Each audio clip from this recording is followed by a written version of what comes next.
Olá, prezados alunos e alunas, continuando a nossa aula 4 e neste vídeo 3, trataremos aqui da temática da natureza dos atributos de Deus. Bem, da simplicidade de Deus se segue que ele e seus atributos são um só. Os atributos não podem ser considerados como outras tantas partes que entram na composição de Deus. Porque Deus não é composto de várias partes, como os seres humanos. Tampouco podem se considerar como algo agregado a Deus, ao ser de Deus, por mais que o vocábulo no latim ad e tribuere pareça apontar nessa direção, posto que jamais pudesse referir-se ao ser de Deus, sendo que é eternamente perfeito. Houve um tempo, se é que lhe pode chamar tempo, em que Deus, na unidade de sua natureza, habitava só. Embora subsistindo igualmente em três pessoas divinas, o Pai, o Filho e o Espírito Santo, no princípio estava Deus. Não existia o céu, onde agora se manifesta particularmente a sua glória. Não existia a terra que lhe ocupasse a atenção. Não existiam os anjos que lhe entoassem louvores, nem o universo para ser sustentado pela palavra do seu poder. Não havia nada, nem ninguém, senão Deus. E isso não durante um dia, um ano, ou uma época, nem mais desde sempre, durante uma eternidade passada, Deus esteve só. Completo, suficiente, satisfeito em si mesmo, de nada necessitando. Se o universo ou anjos ou seres humanos lhe fossem necessários de algum modo,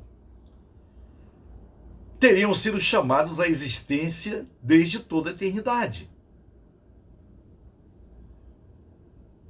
Ao serem criados, nada acrescentaram a Deus, essencialmente. A essência de Deus. Ele não muda. Malaquias 3, versículo 6. Pelo que, essencialmente, a sua glória não pode ser aumentada nem diminuída.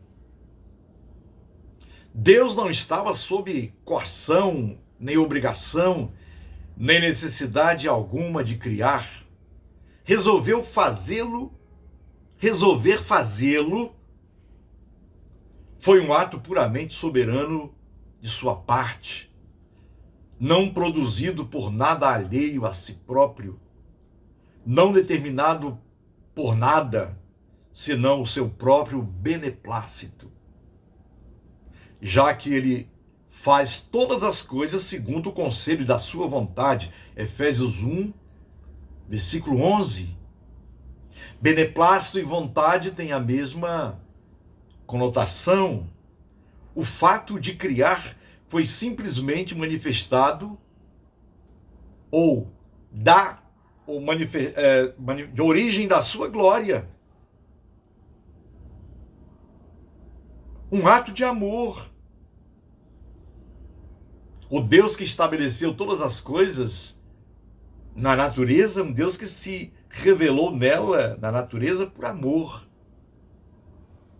Do Senhor é a terra e a sua plenitude, o mundo e os que nele habitam. Salmo 24. Ele é o Rei da glória. Deus nada ganha da nossa parte.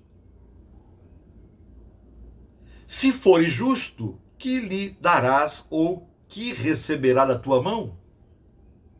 A tua impiedade faria mal a outro tal como tu? E a tua justiça aproveitaria um filho do homem? Jó 35, de 7 a 8. Mas certamente não pode afetar a Deus, que é bem-aventurado em si mesmo, quando fizerdes tudo o que vos for mandado, dizei: somos servos inúteis, porque fizemos somente o que devíamos fazer. Lucas 17, 10. A palavra do próprio Jesus, o Filho de Deus. Assim, a nossa obediência não dá nenhum proveito a Deus. A obediência nossa a Deus dá proveito a nós mesmos. De mais a mais, vamos além. Nosso Senhor Jesus Cristo não acrescentou nada a Deus em seu ser essencial e a glória essencial do seu ser, nem pelo que fez, nem pelo que sofreu. É certo, bendita e gloriosamente certo, que ele nos manifestou a glória de Deus. Porém, nada acrescentou a Deus na sua essência. Ele próprio foi submisso ao Pai, foi o servo dos servos, aquele que veio para servir e dar a sua vida pelas ovelhas, para engrandecer o nome de Deus. As palavras do Salmo 16, versículo 2, aplicadas a Cristo, diz: não tenho outro bem além de ti. A bondade e a justiça de Cristo alcançaram os seus santos na terra. Mas Deus estava acima e além de tudo isso, pois unicamente Deus é o bendito. Marcos 14, 61. É absolutamente certo que Deus é honrado e desonrado pelos homens, não em seu ser essencial, mas em seu caráter oficial. É igualmente certo que Deus tem sido glorificado pela criação, pela providência e pela redenção. Não contestamos isto e não ousamos fazê-lo, nem por um momento sequer. Mas isso tudo tem a ver com a sua glória declarativa e com o nosso reconhecimento dela. Todavia, se assim lhe aprouvesse, Deus poderia ter continuado só por toda a eternidade, sem dar a conhecer a sua glória a qualquer criatura. Ele era perfeitamente bem-aventurado em si, mesmo antes de ser chamado à existência a primeira criatura. E que são para ele todas as suas criaturas, mesmo agora? Deixemos outra vez que as Escrituras deem a resposta. Eis que as nações são consideradas por ele como a gota de um balde e como o pó miúdo das balanças. Eis que lança por aí as ilhas como a uma coisa pequeníssima. Nem todo o Líbano basta para nada perante ele. Ele as considera menos do que nada e como uma coisa vã. A quem, pois, fareis semelhantes a Deus? Ou com que o comparareis? Isaías 40, versículos 15 a 18.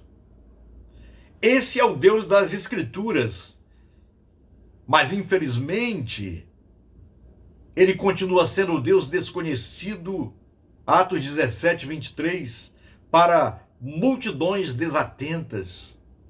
Ele é o que está assentado sobre o globo da terra, cujos moradores são para ele como gafanhotos.